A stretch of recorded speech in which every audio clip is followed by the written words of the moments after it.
Hey, welcome to my KMG speed update video. Sorry it's been like 2 years, but yeah, one, I've just been building my kind of workshop and man cave, and two, just starting a family, so times just go and time flies. We all know how it goes quick. But yeah, my KMG speed, here it is kind of in pieces. Probably looks no different or even worse than when I last posted any videos on it. But yeah, my main ball ache's been the motor, and that's been the bit where I've tried so many different things. I want to get it right. I almost said, do you know what, I can't be bothered to make it anymore. But yeah, my biggest issue was finding the right motor. I needed a motor that was small but durable, but also a long shaft on it. Because obviously I've got this slip ring from China a couple of years ago, which is a brilliant slip ring. I mean, it cost about 50 quid. And obviously at the time I didn't really measure to what diameter I needed. I just got one that's kind of, you know, fits most rods. I think it's about 7mm in diameter. But then obviously connecting the motor and having I need a rod to go all the way through it, was then meaning that I was getting kind of couplers that were then sticking out, not going into it, and then it was giving me too much length on that motor. It just wasn't durable. So I was trying lots. I found these little tiny motors. They had a 20cm shaft on it, and I connected them up, and at first they started working, but next minute they just weren't durable. So as the ride was spinning, the arms were too heavy, it would twist the cogs up. Next minute the motor would just spin without doing anything.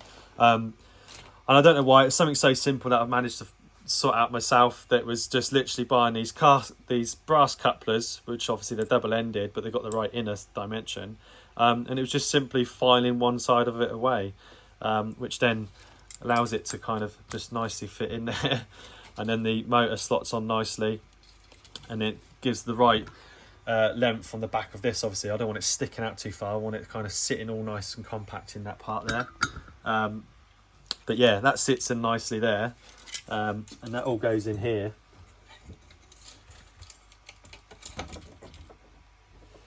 Like so. It's a snug fit. So that sits in there. So obviously, yeah, once the slip ring's in there, the motor then, obviously I'll connect it up properly, but that sinks in a little bit further. It hangs out just a tiny bit, but the real one does hang out a tiny bit there. And obviously then the cables will just run down the middle of this.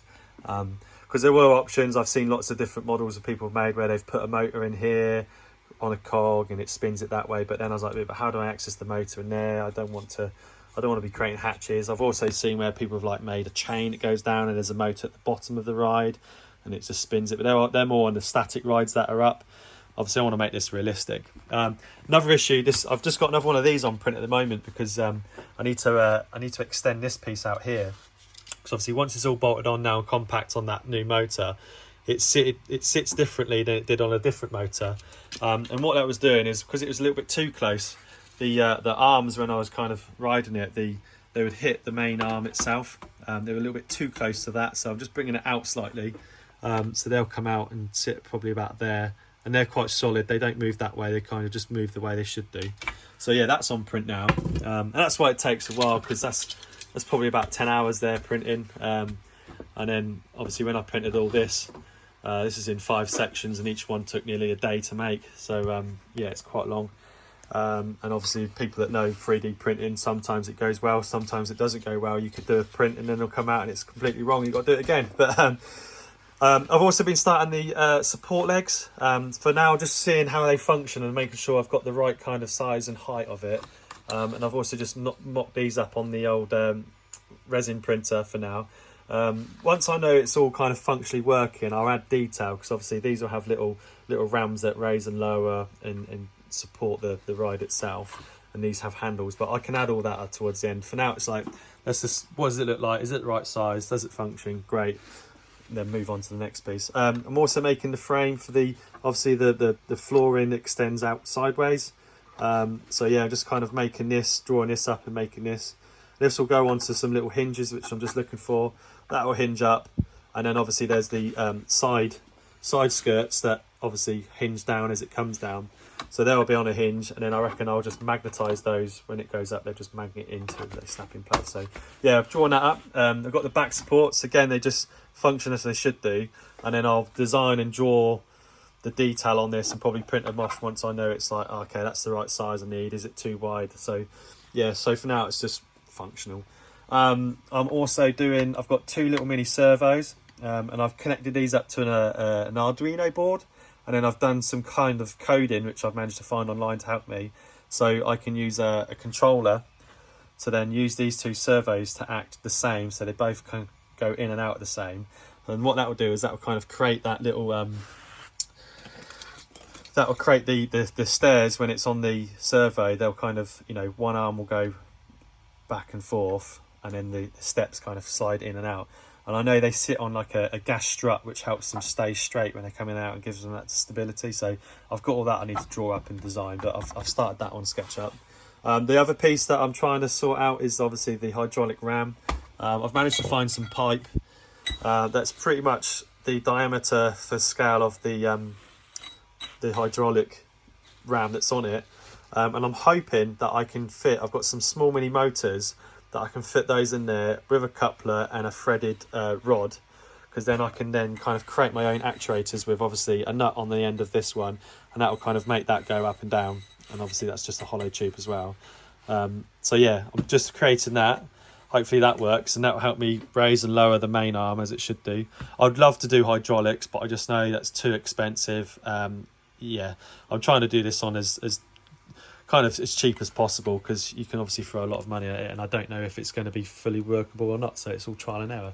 And then obviously once this ride's kind of done, I'm also trying to get it so it kind of all links into the this is going to house my battery pack, so just the mock-up generator for now.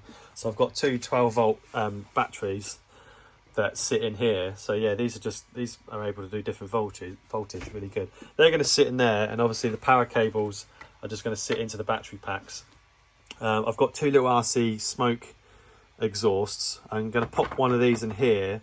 The truck's going to be running on an SFR1 Bier sound AirC sound module, so that allows me then to like kind of switch between sounds. I can also add a generator sound, so obviously when I start this up, the generator noise, it can just, you know, puff out a little bit of exhaust smoke, so it looks like it's starting up like the real thing. So I want it to look really realistic, and I want it to function as it should do. So that's why it's taking time, because I'm trying to build it and make it function at the same time how I want it to. And it just takes time, because there's a lot of trial and error. You know, I'm not following anything. It's just literally I've got a page off KMG site, stuck it on SketchUp, scaled it up, and I'm literally just sketching around the outlines and creating it, and I'm just drawing it all per pictures. So yeah, hope that's an okay update. I promise it's out. I'm working on it, so I should over the winter do quite a bit of it, hopefully. Fingers crossed. But yeah.